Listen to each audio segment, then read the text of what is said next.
your professional background, your work experience, any key competences in your life that make you feel and believe you are suitable for the role as Cabinet Secretary in the portfolio to which you have been nominated. Before you start, I invite Honorable Mishimbogo to go on record by introducing herself. My apology, Honorable Chairman, I was praying. My name is Honorable Mishimboko, MP for Likoni, Mombasa County. Thank you. Go ahead. Thank you, Mr. Chair. Allow me to take this opportunity first to express my gratitude for the opportunity to serve my country, or to be nominated to serve my country by the President.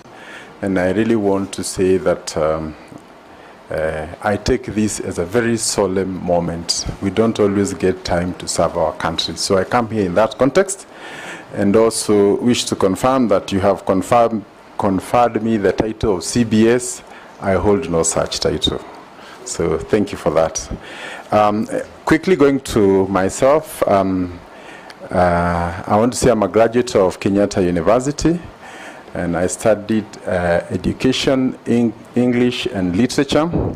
I'm therefore a proud graduate of one of our local universities, and I say through my experience in Kenyatta University, I have come to see the value of education, especially education in our universities that prepared us to meet and conquer the whole world. So I think that's about my study at the university. When I got to work, I have not worked for government for long.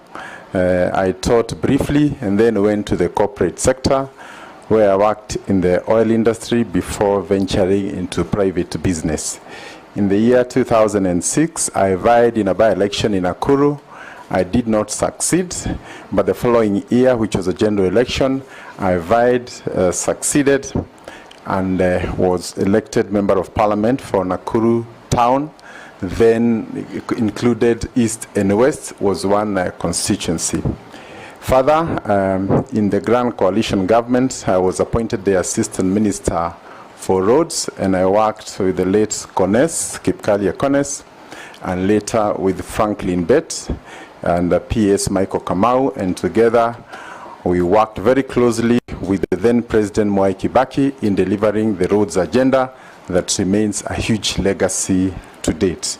During my time at the ministry, I attended many postgraduate trainings, including in PPPs, transport management, privatization and outsourcing, procurement, and many other areas relating to the docket that we are working. Mr. Chairman, allow me also to say that during our tenure, we undertook some of the biggest infrastructure projects that are seen to date, one of them being the Thika Road. Second one are the eastern bypasses that we see here today, and the others include the major road network connecting us to the neighboring countries, including Isiolo, Merile, going all the way to connect to Ethiopia.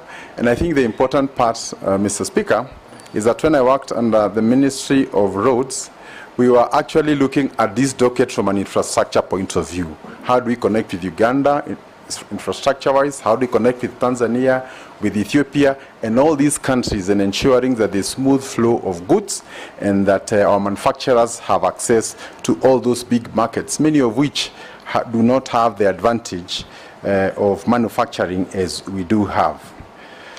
Allow me, Mr. Chairman, to say that after I left Parliament, I was appointed the Chairman of the National Transport and Safety Authority, again within the broader sector of transport, where we undertook serious reforms, not just in safety, but in reforming the public transport sector. Noting that one of the biggest challenges we had then was congestion, especially in the urban areas, including Nairobi, and the need to encourage people to use public transport so that we can reduce the time wasted on the road because of congestion. And I'm happy much of that has borne fruit. The digitization, including the smart driving license, including other measures we brought during that time, remain alive to date, and I'm very proud of our time then. Mr. Chair, allow me also to comment that in the year 2017, I vied for Governor Nakuru, and we succeeded. And between the year 2017 and 2022, we were Governor Nakuru together with many others. I was not alone, including my deputy, Dr. Eric Korir. But I think what is most significant is that we made our contribution, and I am happy to note that Nakuru was voted best in healthcare in 2 consecutive years.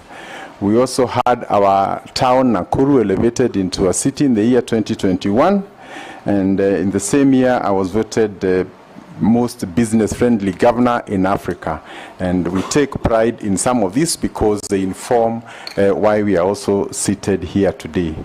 Between the year 2022 to date, I retreated to my private business and had the opportunity to experience the country from the other side. And I say that because it is also important that when we discuss public policy, we also discuss it from where the public sees it.